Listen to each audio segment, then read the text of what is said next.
The roof groaned as flames devoured the school. 12 children were trapped inside, their screams muffled by smoke, and one firefighter, ignoring every order, was running straight into the inferno. Daniel Reyes didn't think of himself as a hero. He thought of his daughter, of the promises he'd made that morning, and of the orders he'd just broken. With each step deeper into the collapsing school, the choice became clear: save the children or obey the rules.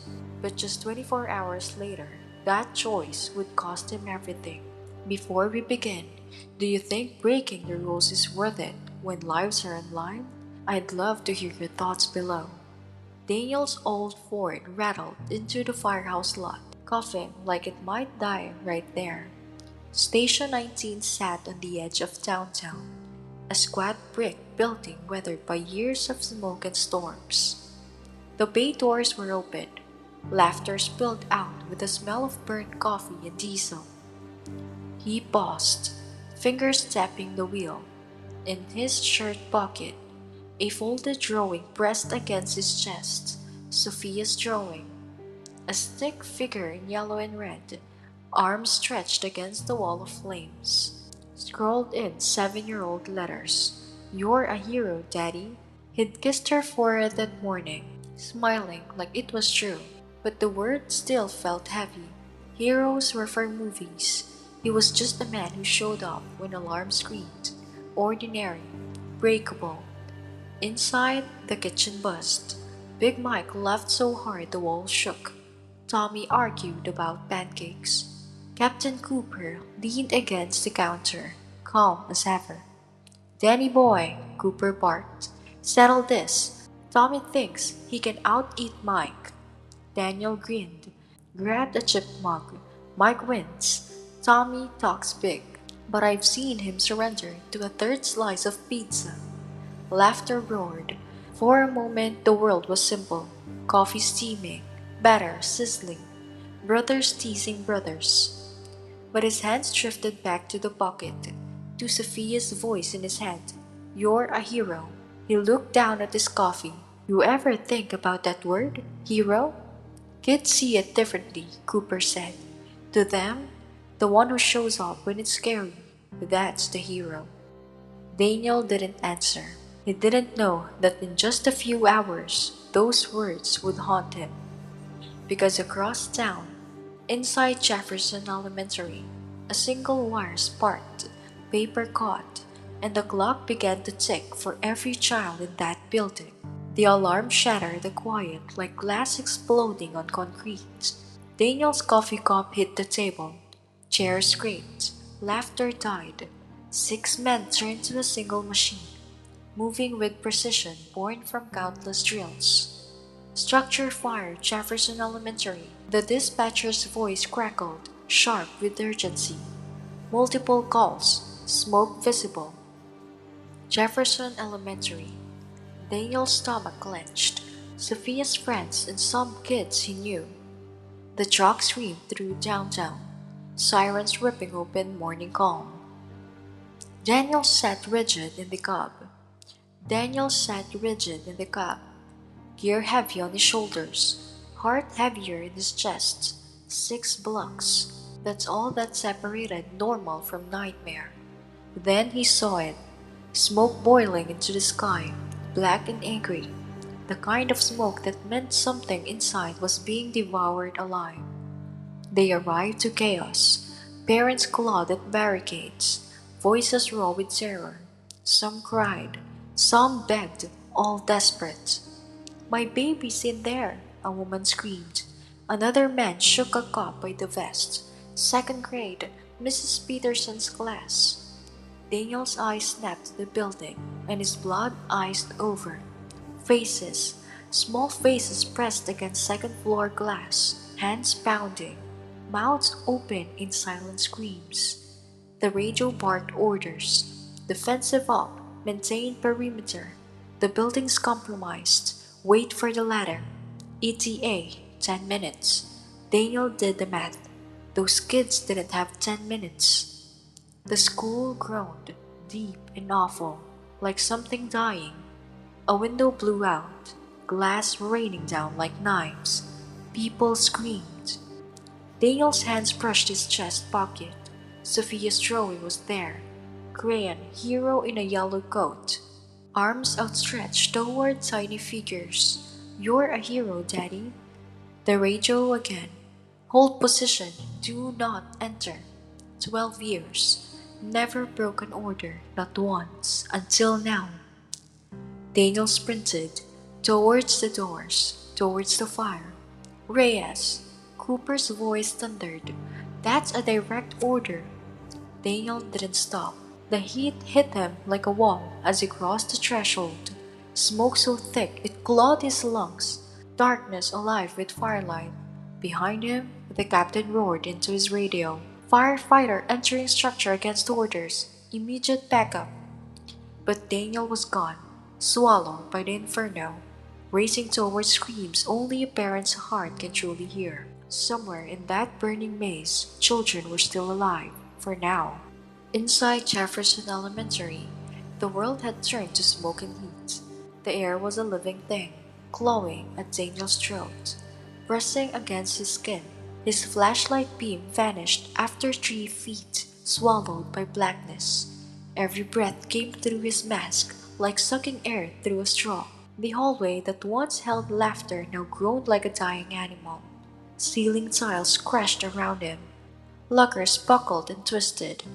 Their paint blistered like burnt flesh. Daniel moved low, one hand on the wall and the other gripping his Halligan bar. His radio spat static and fragments of voices. His crew calling his name. Cooper shouting orders. Dispatch coordinating backup that might arrive too late. Fire department! Daniel yelled into the void. Call out!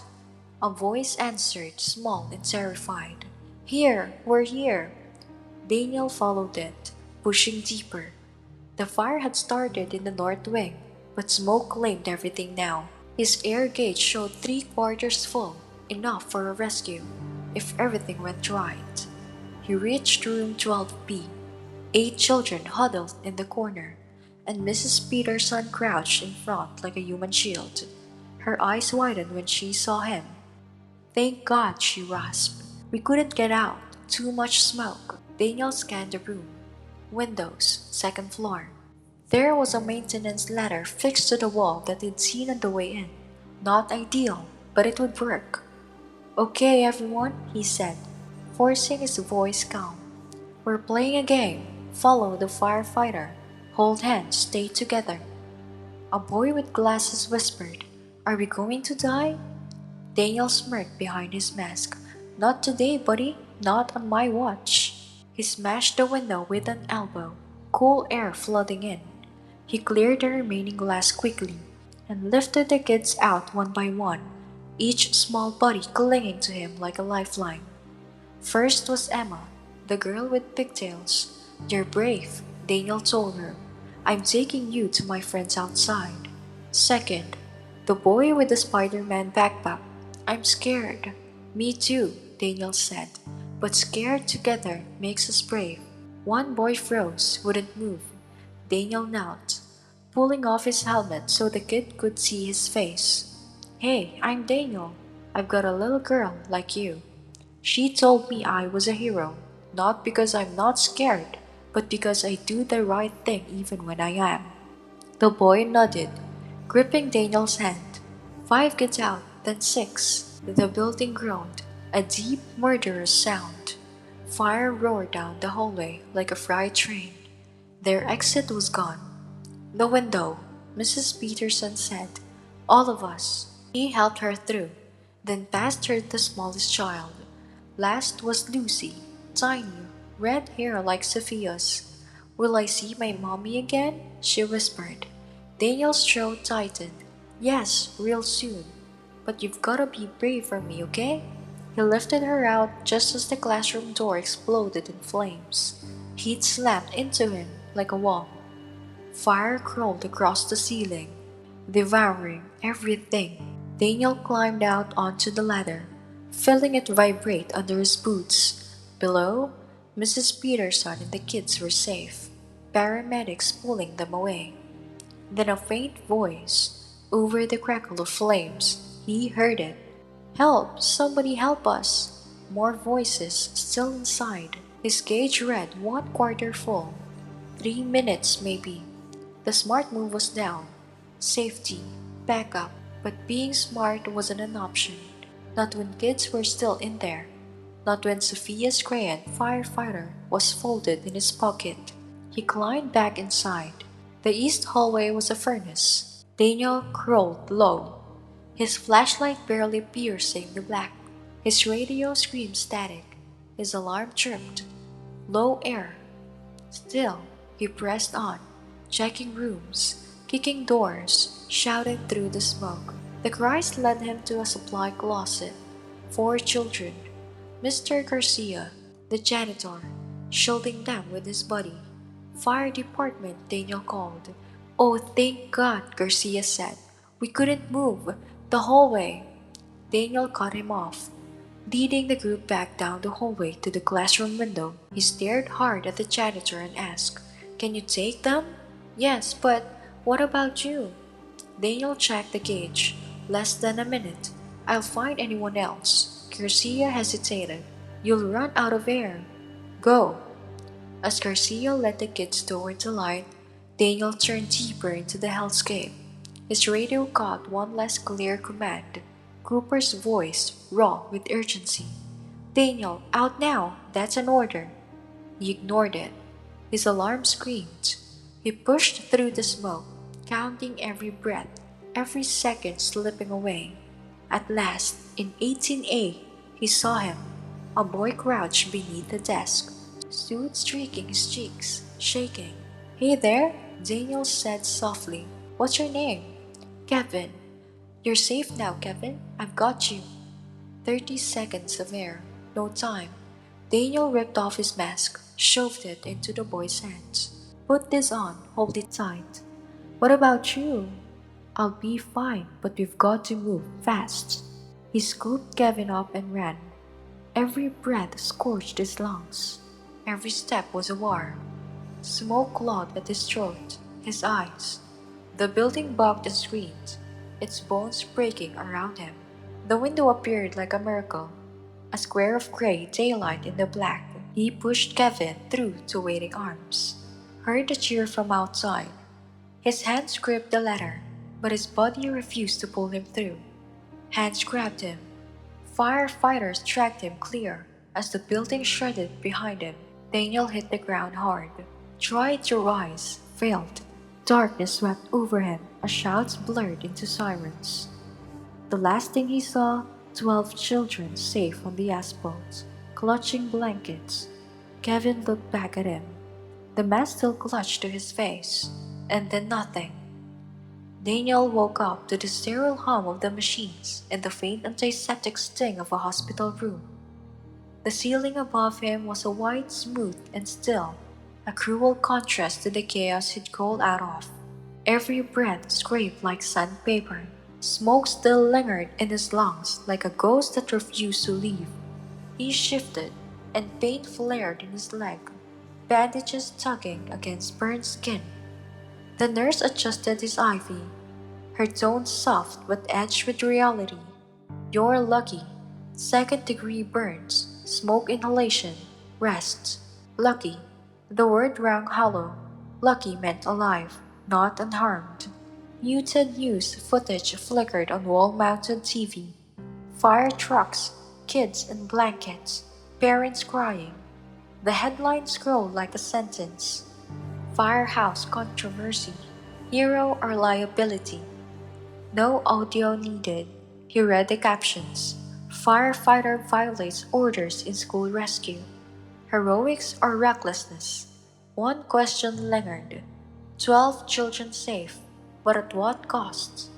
Daniel turned the TV off. Silence didn't help. The noise was inside him now. Sophia came that evening, strawberry scented and fierce in her hug. "Daddy!" She climbed onto the chair, careful like someone who'd been told a fragile truth. "Careful, Mija," Daniel whispered, arms wrapping around what mattered most. You saved them, she said, pride lighting her eyes. Everyone's talking about it. I did what anyone would do. No, she shook her head hard. Mrs. Lewis cried. Her nephew Kevin was there. She said if you didn't go in, he'd be gone. Daniel pressed his face into her hair, breathing her in like oxygen. Outside, sunset stained the sky gold over a town that couldn't decide if he was a savior or a scandal. 2 days later, this church gave way to a judgment day. At 10 a.m., he stepped into Fire Chief Walker's office. The air felt colder here, heavier, as if the walls themselves knew what was coming. Walker sat behind the desk, shoulders bowed under invisible weight. Beside him, Assistant Chief Williams and two HR reps waited. Clipboards poised. Reyes, Walker began, voiced hard as steel. You violated direct orders. You entered a compromised building against command. You risked yourself and your crew. Daniel sat straight, hospital stiffness in his bones. With respect, sir, there were kids in that building. They would have died. Williams leaned forward, voice sharp as glass. Children who might have been saved with proper procedure. What you did was cowboy heroics. That doesn't belong in this department. Cowboy heroics, like saving kids, was a theater. The ladder truck was 10 minutes out, Daniel said. Those kids didn't have 10 minutes. That wasn't your call, Walker said. You follow orders, period. One HR rep cut in. Mr. Reyes, liability matters. If you died, your family could have sued the city. If others were hurt saving you, their families could have sued. Every decision weighs risk. Daniel thought of Sophia's gray and firefighter, folded in his pocket, still smiling through flames. What about the risk of doing nothing? Daniel asked softly. What about 12 funerals instead of 12 kids walking out alive? The silence after that said everything. Effective immediately, Walker said. You're suspended without pay pending investigation. Surrender your badge and gear. Suspended. No pay. The mortgage, the groceries, every bill weighed on him. But worse than the bills was the betrayal. Daniel rose slowly, voice even but burning. 12 years. I followed every order, but when I saw those kids, heard them cry, I couldn't stand still and watch them die for the sake of rules. If that makes me unfit, maybe I never belonged here. He sat his badge on the desk. His hands didn't shake, his heart did. As he reached the door, Williams called. For what it's worth, the parents are flooding City Hall. They want you back. Daniel paused, didn't turn. As he walked out of the room, he called over his shoulder. What is that worth to you, Chief? The last word dripping with sarcasm. Silence answered. That night, Daniel sat at the kitchen table with Sophia. The news droned politics and outrage in the background. Daddy, she said, eyes wide and earnest, are you in trouble because you saved those kids? The question hit like a blow. How do you tell a child that sometimes right comes with punishment? Sometimes, Miha, Daniel said carefully, people fight about what the right thing is. Some think I should have waited. Others think I did what had to be done. What do you think? He looked at her, the one person whose judgment mattered. I think, Daniel said slowly, if I had to do it again, I'd make the same choice. Because those kids needed someone who cared more about their lives than the rules.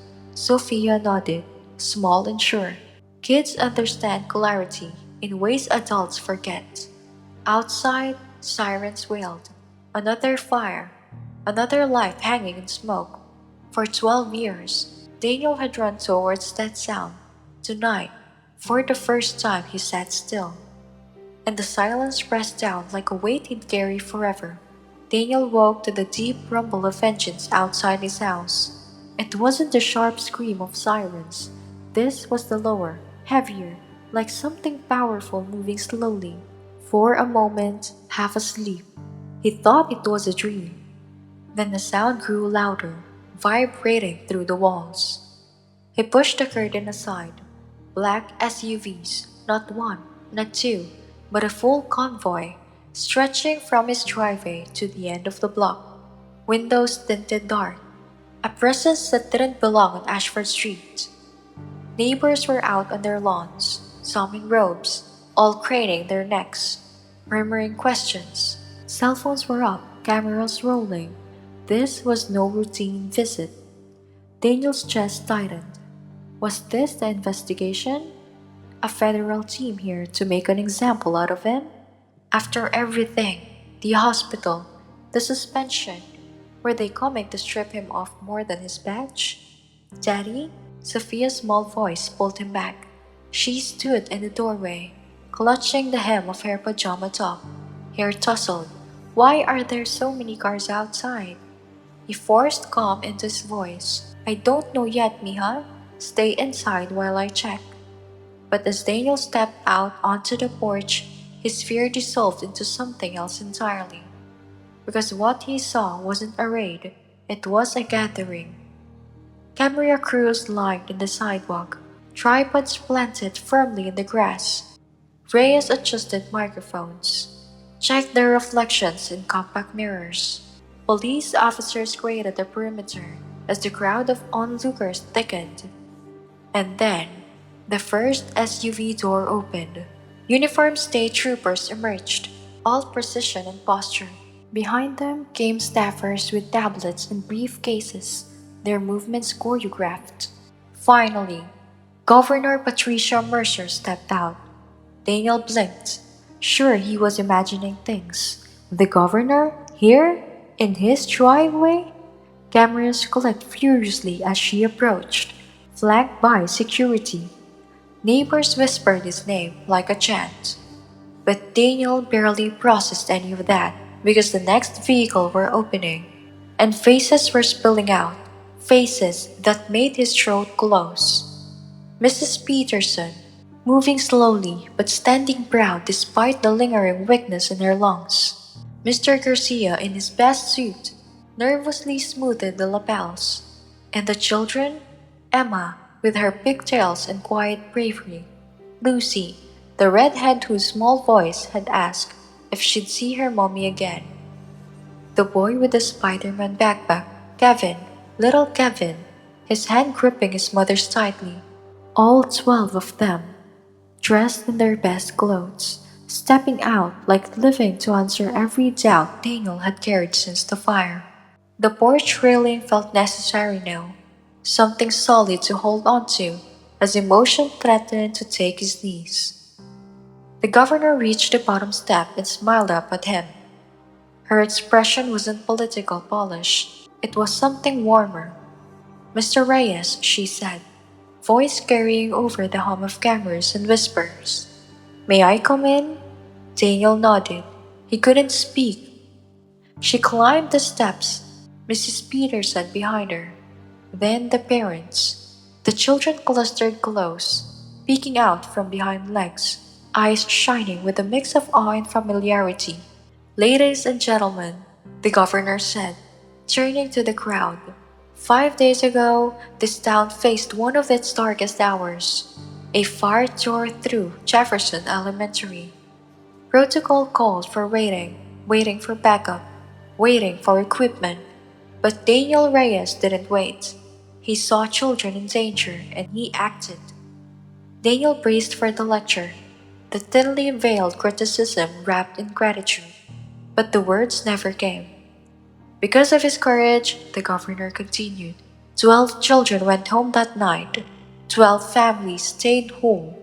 Today, we're here to honor that choice, not because it was easy, not because it was safe, but because it was right.